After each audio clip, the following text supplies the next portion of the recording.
Instructions. You will hear a number of different recordings, and you will have to answer questions on what you hear. There will be time for you to read the instructions and questions, and you will have a chance to check your work. All the recordings will be played once only. The test is in 4 sections. Write all of your answers in the listening question booklet. At the end of the real test, you will be given 10 minutes to transfer your answers to an answer sheet. Now turn to Section 1 of your booklet. Section 1.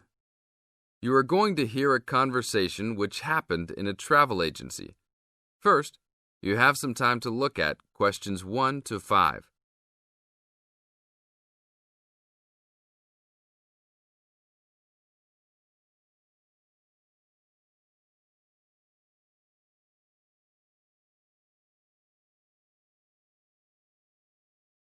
Before we start the test, look at the example of your question booklet and listen to the tape.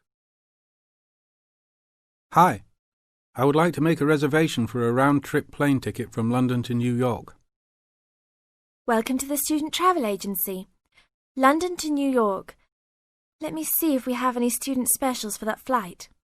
Yes, we do in fact. What days would you like to fly?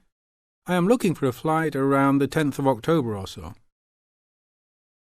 In the tape, the man says he will fly from London to New York. Therefore, A is the correct answer. Now we will play the recording. Listen to the tape and answer questions 1 to 5. Hi, I would like to make a reservation for a round-trip plane ticket from London to New York. Welcome to the Student Travel Agency. London to New York. Let me see if we have any student specials for that flight. Yes, we do in fact. What days would you like to fly? I am looking for a flight around the 10th of October or so. And how about your return date? Ideally, the 31st of October. Let me check our computers to see if these dates are available. Are you looking for economy class or first class? Economy class will be just fine. We have an open flight on the 10th, but for your returning flight, the 31st of October is already fully booked. If you want to upgrade to first class, there are openings for the 31st. Just a few seats left, though. How much do I have to add for first class? First class will be around 20 to 25% more. Well, that is not worth it. I would rather just fly on another day. Do I have any other options? There are open seats back to London on the 1st of November. There are openings for first class that day too. No, I won't be able to do that because I have to work. Is there anything before the 31st? Maybe the 30th or 29th? Let me check. You can fly on the 29th, but not the 30th. The 29th is a little bit early. Is there any way I can be on a waiting list of some sort? Of course, but you should still confirm a return date just to be safe. OK. How about if I book a return date on the 29th and add my name to the waiting list for the 31st? Can I do that? Sure, I can do that for you. Do you also want to add your name on the waiting list for the 30th also? I would recommend this in the scenario that you do not get the flight for the 31st. That is a good idea. How much will the round trip cost? I will calculate your price for you. Your total will be £565, not including tax. Now look at questions 6 to 10.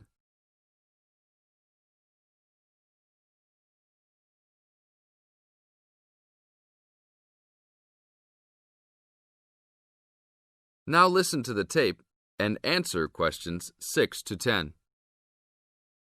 That's not too bad. Is there any discount for students? That is already including the discount. Without the discount, the price is easily over £600. OK, that sounds good then. Please put me down for those dates. I will need your information. Name and student identification number, please. Kenneth Conley, student ID 92123020. Your phone number, please. 87052109. Please tell me your mailing address. 354 Westchester Drive, London. Thank you very much, sir. How would you like to pay for the ticket? I think I will pay in cash. Well, you don't need to pay right now, just when you come to pick up the tickets. You will need to pick up the tickets at least 2 weeks before departure. That is no problem. One quick question. What happens if for some reason I need to cancel my trip? The student discount tickets are unfortunately non-refundable. However, if your cancellation is before 24 hours of takeoff time, then you can reschedule your flight for another day. If the cancellation is within 24 hours, then you forfeit your ticket. I understand. Well, thank you very much. I will see you next week. See you then. This is the end of Section 1. You now have 30 seconds to check your answers.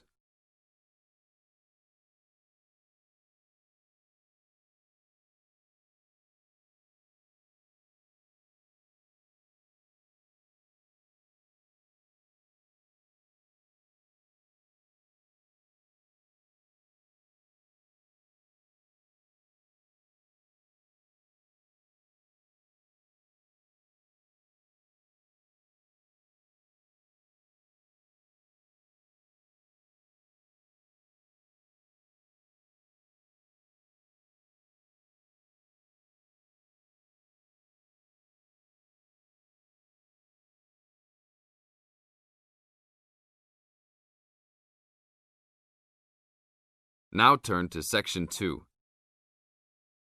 Section 2. You are going to hear a lecture about the Miners Hotel. First, you have some time to look at questions 11 to 14.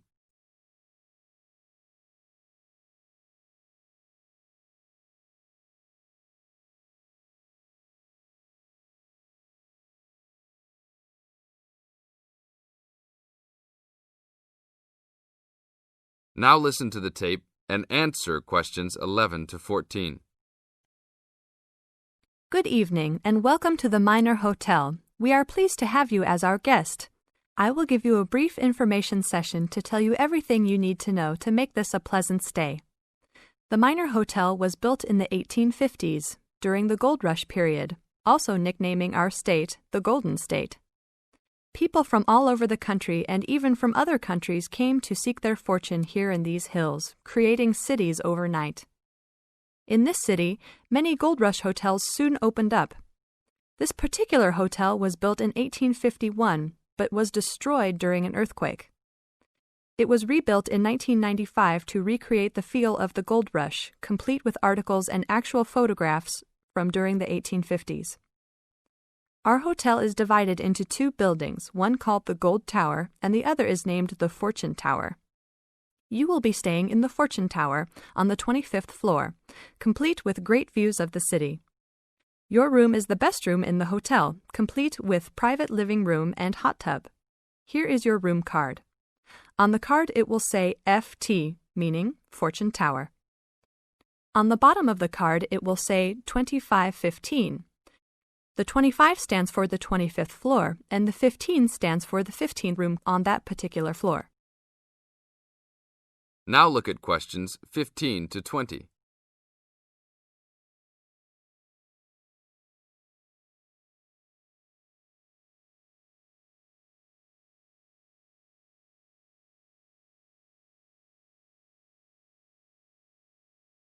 Now listen to the tape and answer questions 15 to 20. There are emergency exits in both towers of the hotel. They are located on the south side, opposite the elevators. Please use these in case of a fire or other emergency. We have some special events happening this week. Our Miners Diner is offering a special Miners Buffet dinner this Friday and Saturday for only $20 per person.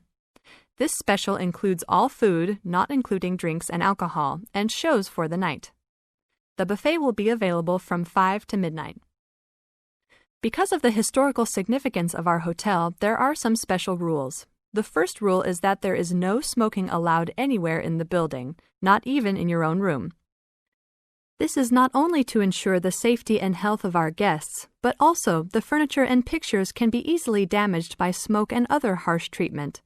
Please remember that there are items of furniture over 100 years old here, so respect the rules by not smoking. Secondly, please do not take pictures using a flash of any of the drawings and paintings in the rooms or hallways, as they are old and fragile. We are doing our best to preserve a national treasure, so please help us in doing so. Lastly, you will only have one set of towels and bed sheets per 3 days. This is to conserve the water supply, as there are frequent droughts this high up in the hills. If there are any further questions, the staff of the hotel will be available to answer your questions. In the event that no one is able to answer your questions, I will also be available from 8 a.m. to 5 p.m. each day in the concierge. I hope you enjoy your stay here with us. Thank you very much. This is the end of Section 2. You now have 30 seconds to check your answers.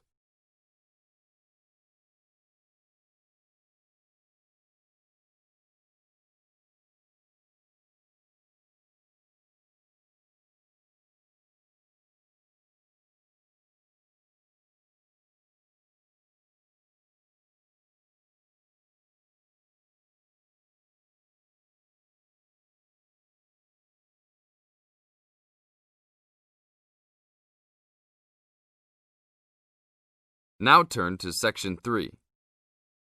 Section 3. You are going to hear a conversation between an interviewer and a professor. First, you have some time to look at questions 21 to 26.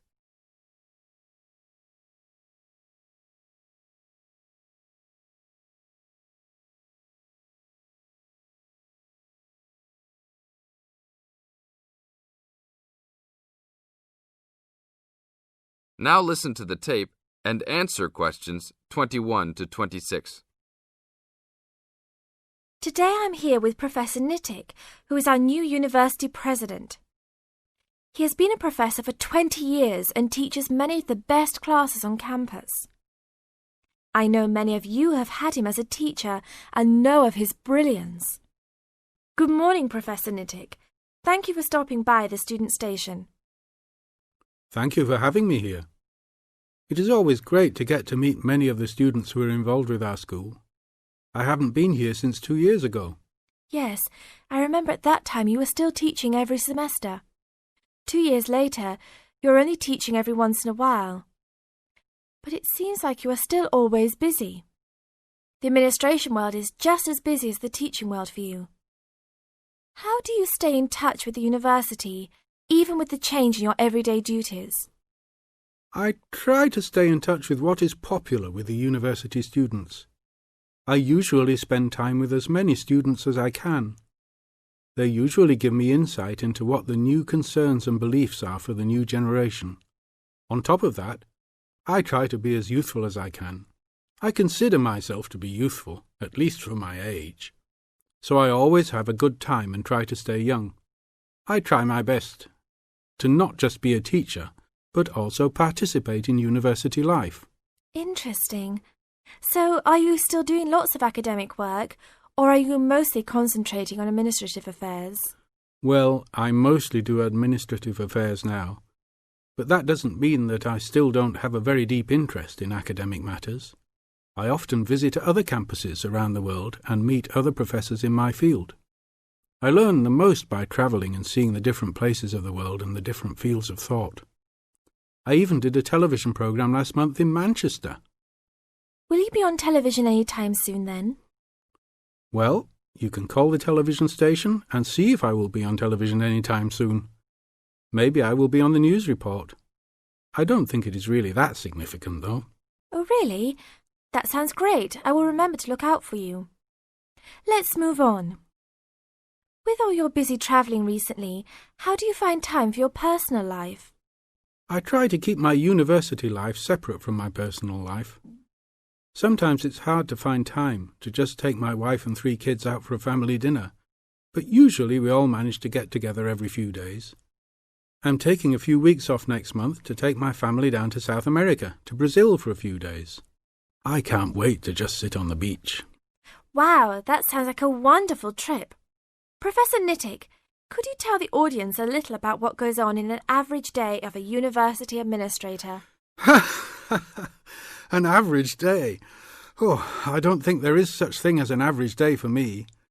The last few weeks I've been travelling all the time. I can be in Los Angeles in the morning and in New York by the afternoon and back to Los Angeles by the evening.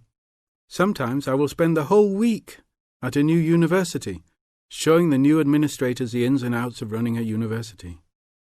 Sometimes I can spend the whole day in the office on the phone. So there really is no average day for me. I guess that is because I do so many different tasks. Sorry to let all the viewers down, but that is the plain truth. Now look at questions 27 to 30.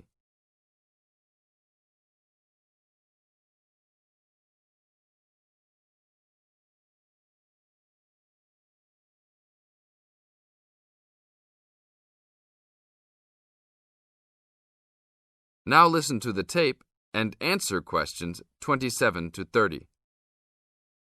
Well, I guess I can sum it up for them. You are a busy man. That is probably a good description. So, are there any immediate plans for the coming few weeks? Well, I'm in Los Angeles for the next 2 days, and then I fly to Colorado to meet a new prospective professor for our university. I will be in Colorado for about a week. Then I go to Japan for the next 10 days to meet with our university branch in Japan about record sales there. After that, I return to Los Angeles for a week, just in time for the graduation of the class of 2001. There you have it, my next month's schedule. Thank you very much, Professor Nittick. I always enjoy having you on our show. We hope to have you back on our show next time. This is the end of Section 3. You now have 30 seconds to check your answers.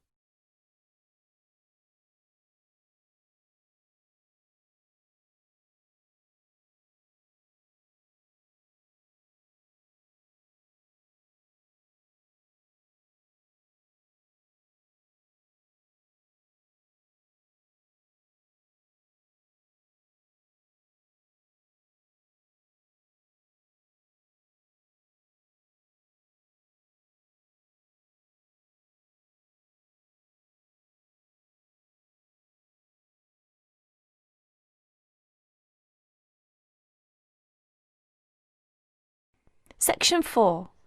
In this section, you will hear a talk given by Don Parker, an expert on computer security, about the computer criminals. As you listen to the talk, fill in the gaps numbered 31 to 40.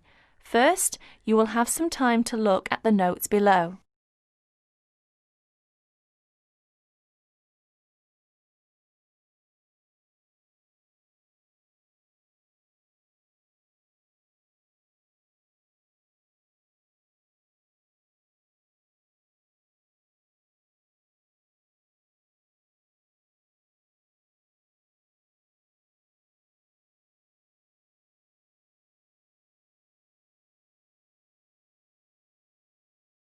Now listen to the talk. Hi there.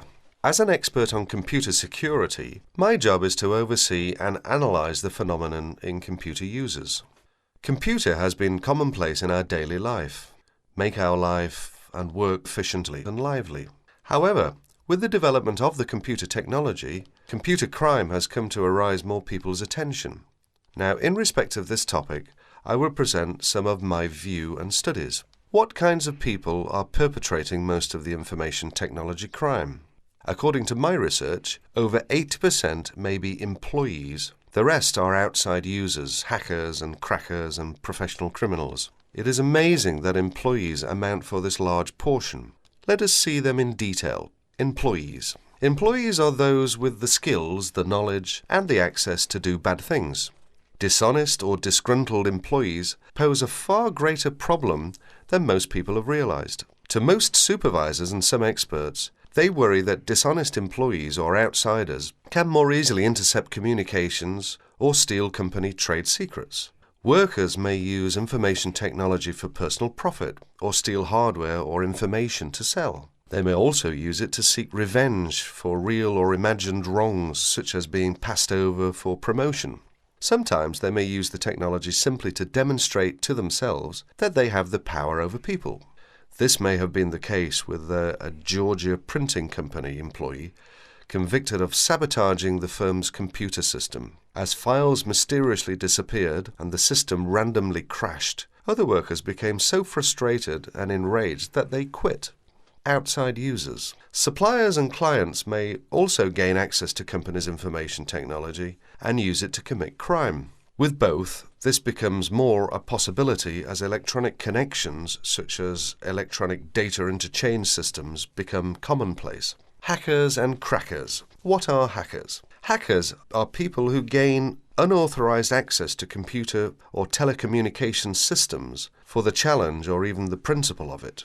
Crackers also gain unauthorized access to information technology, but do so for malicious purposes. Crackers attempt to break into computers and deliberately obtain information for financial gain, to shut down hardware, pirate software, or destroy data. The tolerance for hackers as the benign explorer has decreased. Most communication systems administrators view any kind of unauthorized access as a threat, and they pursue the offenders vigorously. And educators also try to point out to students that university cannot provide an education for everybody if hacking continues.